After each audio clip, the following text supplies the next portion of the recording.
ದೇಶಾದ್ಯಂತ ಲೋಕಸಭೆ ಚುನಾವಣೆ ಕದನ ಕಣ ಹೈ ವೋಲ್ಟೇಜ್ ಪಡೆದುಕೊಂಡಿದೆ. ಕುರುಕ್ಷೇತ್ರದಲ್ಲಿ 6ನೇ ಹಂತದ ಮತದಾನ ಹಬ್ಬ ಆರಂಭವಾಗಿದೆ. 58 ಕ್ಷೇತ್ರಗಳಲ್ಲಿ ವೋಟಿಂಗ್ ಸ್ಟಾರ್ಟ್ ಆಗಿದ್ದು, ಮತದಾರ ಪ್ರಭುಗಳು ಅಭ್ಯರ್ಥಿಗಳ ಭವಿಷ್ಯ ನಿರ್ಧರಿಸಲಿದ್ದಾರೆ. ಲೋಕಸಭೆಯ 6ನೇ ಹಂತದ ಮತದಾನ ಆರಂಭ. 8 ರಾಜ್ಯಗಳ 58 ಕ್ಷೇತ್ರಗಳಲ್ಲಿ ಮತದಾನ ಶುರು. ಲೋಕಸಭಾ ಚುನಾವಣೆಯ ಮಹಾಸಮರದ 6ನೇ ಹಂತದ ಮತದಾನ ಆರಂಭವಾಗಿದೆ. ಇಂದು 8 ರಾಜ್ಯಗಳು, ಕೇಂದ್ರಾಡಳಿತ ಪ್ರದೇಶಗಳ 58 ಕ್ಷೇತ್ರಗಳಿಗೆ ಮತದಾನ ಆರಂಭವಾಗಿದ್ದು, 889 ಅಭ್ಯರ್ಥಿಗಳು ಕಣದಲ್ಲಿದ್ದಾರೆ. ಉತ್ತರ ಪ್ರದೇಶದ 14 ಸ್ಥಾನಗಳಿಗೆ ಇಂದು ಮತದಾನ ನಡೆಯಲಿದೆ. ಹರಿಯಾಣದ 10 ಕ್ಷೇತ್ರಗಳು, ಪಶ್ಚಿಮ ಬಂಗಾಳದ 8 ಕ್ಷೇತ್ರಗಳು, ಬಿಹಾರದ 8 ಕ್ಷೇತ್ರಗಳು, ದೆಹಲಿಯ ಎಲ್ಲ 7 ಕ್ಷೇತ್ರಗಳು, ಒಡಿಶಾದ 6 ಲೋಕಸಭಾ ಕ್ಷೇತ್ರಗಳು, ಜಾರ್ಖಂಡ್ನ 4 ಲೋಕಸಭಾ ಕ್ಷೇತ್ರಗಳು, ಜಮ್ಮು ಮತ್ತು ಕಾಶ್ಮೀರದ ನಿಮ್ಮ ಉಬ್ಬಿದ ರಕ್ತನಾಳಗಳ ಸಮಸ್ಯೆಗೆ ಎವಿಸ್ ಆಸ್ಪತ್ರೆಯಲ್ಲಿ ಕೇವಲ 30 ನಿಮಿಷದ ಲೇಸರ್ ಚಿಕಿತ್ಸೆಯೊಂದಿಗೆ ಮುಕ್ತಿ ಹೊಂದಬಹುದು. ಹೆಚ್ಚಿನ ವಿವರಗಳಿಗಾಗಿ ಸಂಪರ್ಕಿಸಿ 8088837000. ಒಂದು ಲೋಕಸಭಾ ಕ್ಷೇತ್ರಕ್ಕೆ ಮತದಾನ ನಡೆಯುತ್ತಿದೆ. ಇನ್ನು 6ನೇ ಹಂತದಲ್ಲಿರುವ ಪ್ರಮುಖ ಅಭ್ಯರ್ಥಿಗಳು ಯಾರು ಅಂತ ನೋಡೋದಾದ್ರೆ, ನವದೆಹಲಿ ಲೋಕಸಭಾ ಕ್ಷೇತ್ರದಲ್ಲಿ ಬಿಜೆಪಿ ದಿವಂಗತ ನಾಯಕಿ ಸುಷ್ಮಾ ಸ್ವರಾಜ್ ಪುತ್ರಿ ಬಾನ್ಸುರಿ ಸ್ವರಾಜ್ ಕಣದಲ್ಲಿದ್ದಾರೆ. ಈಶಾನ್ಯ ದೆಹಲಿ ಲೋಕಸಭಾ ಕ್ಷೇತ್ರದಲ್ಲಿ 3ನೇ ಬಾರಿಗೆ ಬಿಜೆಪಿ ಅಭ್ಯರ್ಥಿಯಾಗಿ ಮನೋಜ್ ತಿವಾರಿ ಕಣದಲ್ಲಿದ್ದಾರೆ. ತಿವಾರಿ ವಿರುದ್ಧ ಕಾಂಗ್ರೆಸ್ ಮತ್ತು ಆಪ್ ಮೈತ್ರಿ ಅಭ್ಯರ್ಥಿಯಾಗಿ ಕನ್ನಯ್ಯ ಕುಮಾರ್ ಸ್ಪರ್ಧಿಯಾಗಿದ್ದಾರೆ. ಹರಿಯಾಣದ ರೋಹಟಕ್ ಲೋಕಸಭಾ ಕ್ಷೇತ್ರದಿಂದ ಕಾಂಗ್ರೆಸ್ ಅಭ್ಯರ್ಥಿಯಾಗಿ ದೀಪೇಂದ್ರ ಸಿಂಗ್ ಹೂಡಾ ಸ್ಪರ್ಧಿಸಿದ್ದಾರೆ. ಒಡಿಶಾ ರಾಜ್ಯದ ಸಂಬಲ್ಪುರ ಲೋಕಸಭಾ ಕ್ಷೇತ್ರದಿಂದ ಧರ್ಮೇಂದ್ರ ಪ್ರಧಾನ್ ಬಿಜೆಪಿ ಅಭ್ಯರ್ಥಿಯಾಗಿ ಸ್ಪರ್ಧಿಸಿದ್ದಾರೆ. ಉತ್ತರ ಪ್ರದೇಶದ ಸುಲ್ತಾನ್ಪುರ್ ಲೋಕಸಭಾ ಕ್ಷೇತ್ರದಿಂದ ಬಿಜೆಪಿ ಅಭ್ಯರ್ಥಿಯಾಗಿ ಮನೇಕಾ ಗಾಂಧಿ ಕಣದಲ್ಲಿದ್ದಾರೆ. ಜಮ್ಮು ಕಾಶ್ಮೀರದ ಅನಂತನಾಗ್ ರಜೌರಿ ಲೋಕಸಭಾ ಕ್ಷೇತ್ರದಿಂದ ಪಿಡಿಪಿ ನಾಯಕಿ ಮಾಜಿ ಸಿಎಂ ಮೆಹಬೂಬಾ ಮುಫ್ತಿ ಮತ್ತೆ ಅಖಾಡಕ್ಕೆ ಇಳಿದಿದ್ದಾರೆ. ಹರಿಯಾಣದ ಕರ್ನಾಲ್ ಕ್ಷೇತ್ರದಿಂದ ಮಾಜಿ ಮುಖ್ಯಮಂತ್ರಿ ಮನೋಹರ್ ಲಾಲ್ ಖಟ್ಟರ್ ಬಿಜೆಪಿ ಅಭ್ಯರ್ಥಿಯಾಗಿ ಸ್ಪರ್ಧೆ ಮಾಡಿದ್ದಾರೆ. ಹರಿಯಾಣ ರಾಜ್ಯದ ಕುರುಕ್ಷೇತ್ರ ಲೋಕಸಭಾ ಕ್ಷೇತ್ರದಿಂದ ಬಿಜೆಪಿ ಅಭ್ಯರ್ಥಿಯಾಗಿ ನವೀನ್ ಜಿಂದಾಲ್ ಸ್ಪರ್ಧಿಸಿದ್ದಾರೆ.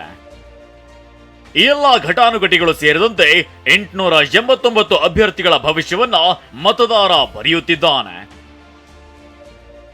ಹರೀಶ್, ಟಿವಿ9, ನವದೆಹಲಿ. ಲೋಕಸಭೆ ಚುನಾವಣೆಯ 6ನೇ ಹಂತದ ಮತಹಬ್ಬ ಆರಂಭವಾಗಿದೆ. ಲೋಕಸಭೆ ಚುನಾವಣೆಯ 6ನೇ ಹಂತದ ಮತಹಬ್ಬ ಆರಂಭ. 7 ರಾಜ್ಯಗಳು, 1 ಕೇಂದ್ರಾಡಳಿತ ಪ್ರದೇಶದಲ್ಲಿ ಇವತ್ತು ಮತದಾನ ನಡೆಯಲಿದೆ. 58 ಕ್ಷೇತ್ರಗಳಲ್ಲಿ ಮತದಾರ ಪ್ರಭು ತಮ್ಮ ಹಕ್ಕನ್ನು ಚಲಾಯಿಸಲಿದ್ದಾರೆ.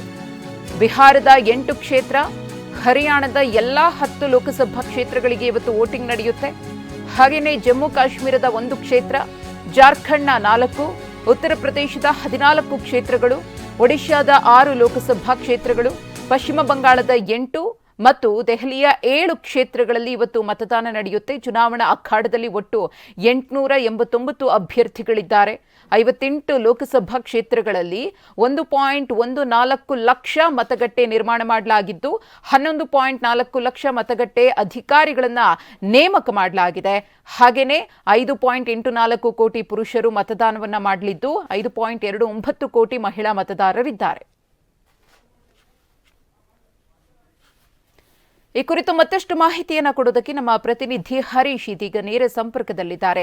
ಹರೀಶ್, ಇವತ್ತು 6ನೇ ಹಂತದ ಮತದಾನ ಶುರುವಾಗುತ್ತೆ. ಇನ್ನೇನು ಕೆಲವೇ ಕ್ಷಣಗಳಲ್ಲಿ, ಅಂದ್ರೆ 7 ಗಂಟೆಯಿಂದ ಮತದಾನ ಪ್ರಕ್ರಿಯೆ ಆರಂಭ ಆಗುತ್ತೆ. ಇವತ್ತು ಎಲ್ಲೆಲ್ಲಿ ವೋಟಿಂಗ್ ಆಗುತ್ತೆ, ಹಾಗೇನೆ ಕಣದಲ್ಲಿರುವಂತಹ ಘಟಾನುಘಟಿ ನಾಯಕರುಗಳು ಯಾರ್ಯಾರು ಅಂತ?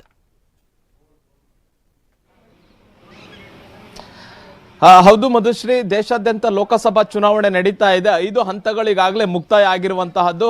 ಇವತ್ತು 6ನೇ ಹಂತದ ಮತದಾನ ನಡೀತಾ ಇದೆ. 7 ರಾಜ್ಯಗಳು, ಒಂದು ಕೇಂದ್ರಾಡಳಿತ ಪ್ರದೇಶದಲ್ಲಿ ಇವತ್ತು ಮತದಾನ ನಡೀತಾ ಇರುವಂತಹದ್ದು. ಮುಖ್ಯವಾಗಿ ದೆಹಲಿ, ಹರಿಯಾಣ, ಉತ್ತರ ಪ್ರದೇಶದ 14 ಕ್ಷೇತ್ರಗಳು, ಒಡಿಸ್ಸಾ, ಅದ್ರ ಜೊತೆಗೆ ಪಶ್ಚಿಮ ಬಂಗಾಳದಲ್ಲೂ ಕೂಡ ಇವತ್ತು ಮತದಾನ ನಡೀತಾ ಇದೆ. ಒಟ್ಟು 58 ಕ್ಷೇತ್ರಗಳಿಗೆ ಮತದಾನ ನಡೀತಾ ಇರುವಂತಹದ್ದು.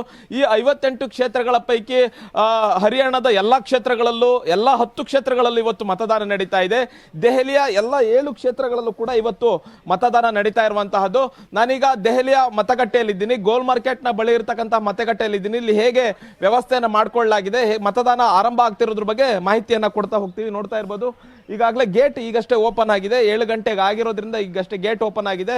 ಈ ಗೇಟ್ ಅನ್ನ ಮತ್ತೆ ಮತಗಟ್ಟೆಯನ್ನು ಸಂಪೂರ್ಣವಾಗಿ ಸಿಂಗಾರ ಮಾಡಿರುವಂತಹದ್ದು. ಅತ್ಯಂತ ಹೆಚ್ಚಿನ ಮತದಾನ ನಡಿಬೇಕು ಅನ್ನುವಂತ ನಿಟ್ಟಿನಲ್ಲಿ ಮತದಾರನ ಆಕರ್ಷಣೆಯನ್ನ ಮಾಡಲಿಕ್ಕೆ ಚುನಾವಣಾ ಅಧಿಕಾರಿಗಳು ಎಲ್ಲ ರೀತಿಯಂತ ವ್ಯವಸ್ಥೆಯನ್ನು ಮಾಡ್ಕೊಂಡಿದ್ದಾರೆ. ಅಟಲ್ ಆದರ್ಶ್ ಬಾಂಗ್ಲಾ ಬಾಲಿಕಾ ವಿದ್ಯಾಲಯ ಅನ್ನುವಂತಹ ಮತಗಟ್ಟೆಯಲ್ಲಿ, ಈ ಮತಗಟ್ಟೆಯಲ್ಲಿ ನೋಡ್ತಾ ಇರ್ಬೋದು ಸಂಪೂರ್ಣ ವ್ಯವಸ್ಥೆ ಆಗಿದೆ.